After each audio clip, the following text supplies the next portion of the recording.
Sejam bem-vindos ao canal Augusto Ascioli de Oliveira, criado no site YouTube para a produção de vídeos de interesse público.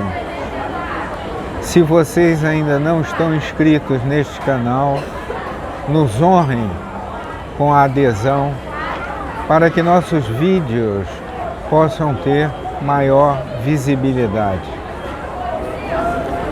Estamos num lugar turístico do Rio de Janeiro, Barra Shopping, um centro de comércio muito bem administrado, que orgulha o Rio de Janeiro. São décadas de competência, de bom atendimento, organização exemplar. E às vezes a gente pergunta: o que falta então para o resto do Rio de Janeiro dar este exemplo ao país? Eu digo apenas determinação, trabalho e objetividade. Mas hoje eu não vim falar sobre o Barra Shopping. Eu vim falar sobre um cenário de competência do Barra Shopping. Uma competência que poderia se espraiar a diversos campos da atividade empresarial do Brasil. O turismo nosso anda de muletas, apesar de nós termos um país simplesmente espetacular, uma cidade do Rio de Janeiro riquíssima de atrações. O que falta então para o turismo no Rio de Janeiro nos nivelar a outros centros que não possuem parcelas mínimas das atrações turísticas que nós detemos? Eu digo, é o país começar a resgatar os seus erros do passado. E eu cito como grande erro do passado o dia 30 de abril de 1946, quando da noite para o dia, através de um decreto-lei, o presidente Eurico Gaspar Dutra simplesmente acabou com os cassinos no Brasil. Na minha opinião, foi cometido um crime de lesa pátria contra o povo brasileiro e contra aqueles 50 mil brasileiros que perderam o emprego da noite para o dia, sem qualquer amparo da Previdência Social. Nós tivemos exemplos isolados, como do Copacabana Palace, esse famosíssimo hotel no Rio de Janeiro, que, por força das suas condições financeiras, pôde honrar as dívidas previdenciárias, as dívidas trabalhistas de seus funcionários.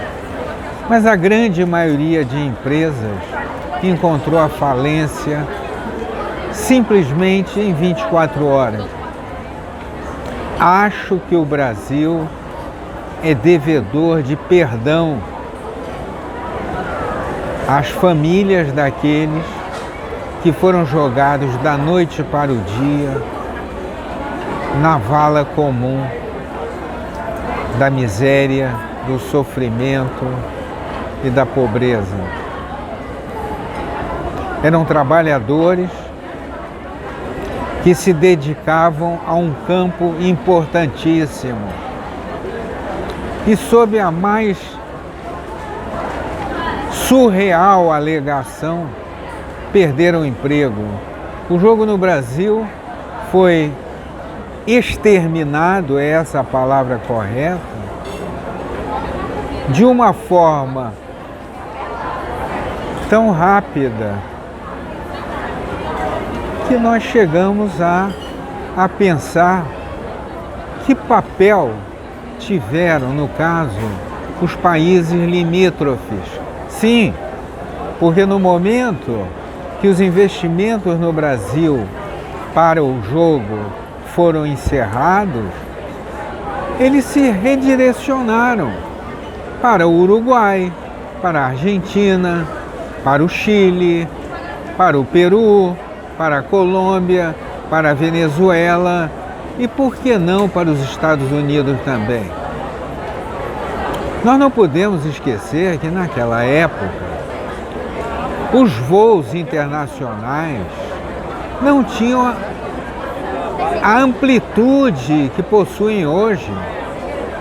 Os voos da América do Norte para a América do Sul eram voos paradores por causa do reabastecimento.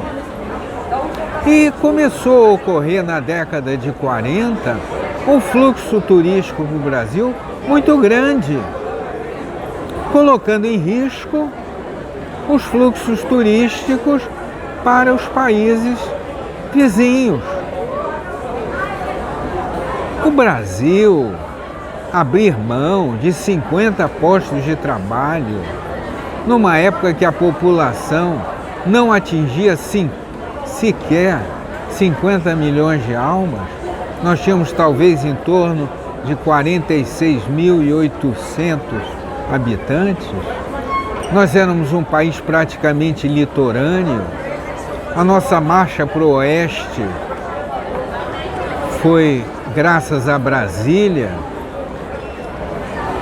Naquela época, os voos saíam, por exemplo, de Los Angeles, iam descendo a América Central e passavam a percorrer a América do Sul a partir de Caracas, Bogotá, Lima, Santiago, Buenos Aires, Montevidéu, e aí chegavam a Rio e São Paulo. Vocês já pensaram o que o fechamento do jogo no Brasil significou para esses países limítrofes?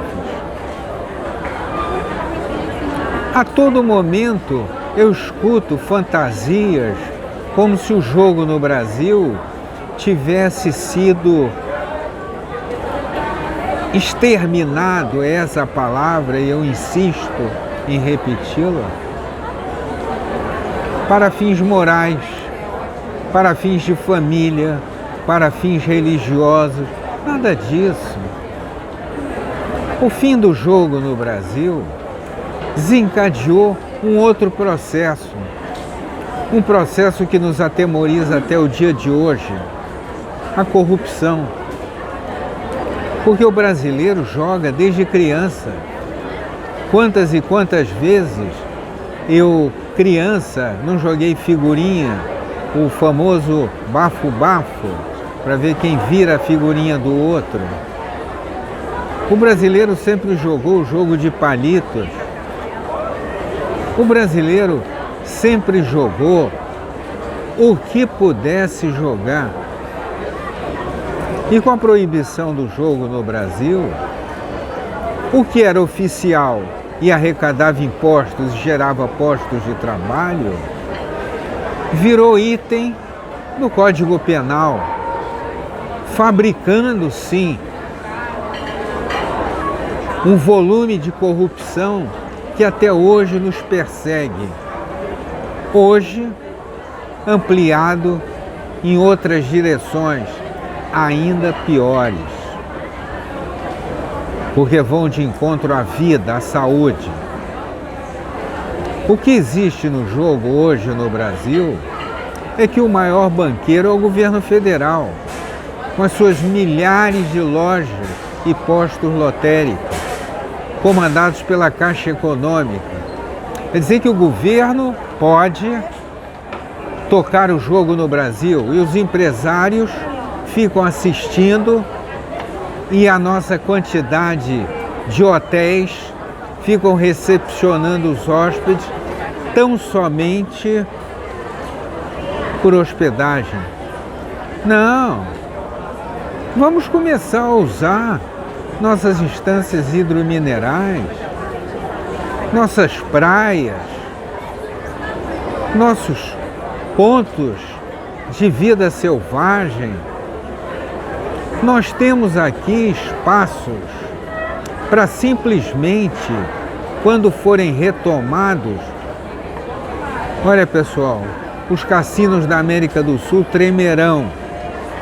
Tremerão porque aqui no Brasil, apesar de não termos cassinos oficialmente abertos, nós temos postos de jogo em todo o território nacional. Nós temos inúmeros apartamentos luxuosos que são encontros de mesas, de pôquer e de tudo mais que se imaginar. Então vamos legalizar isso, vamos gerar postos de trabalho, vamos colocar investimentos em hotelaria, em transportes aéreos, terrestres, rodoviários, marítimos, lacustres. Vamos ampliar nossa rede de linhas aéreas internacionais e nacionais. Vamos multiplicar a quantidade de restaurantes que nós temos, táxis, ônibus. Olha pessoal, é tanto negócio ligado a isso que eu tremo só de pensar na quantidade de dinheiro que entrará no país. Nós precisamos de postos de trabalho. E a propósito, que este vídeo sirva para alertar as autoridades que nós temos que eliminar o maior inimigo do povo brasileiro. Se chama analfabetismo absoluto e funcional. O dia que o analfabetismo absoluto e funcional for erradicado do país, nós não precisaremos mais de doutores, de multiplicação de diplomas universitários. Nós precisamos apenas de brasileiros que saibam ler, escrever e frequentem escolas técnicas. Essas palavras estão sendo ditas por um cidadão de quase 80 anos, que tem ciência que o avião de reembarque ao reencontro do Senhor não está muito distante daqui da onde eu estou. Mas o legado que eu quero deixar às novas gerações é a certeza de que um povo sem brios, sem determinação e sem vontade de lutar jamais prosperará. Deus ilumina o nosso caminho, mas seremos nós que capturaremos nossas estradas. Que Deus nos proteja, que Deus proteja o Brasil.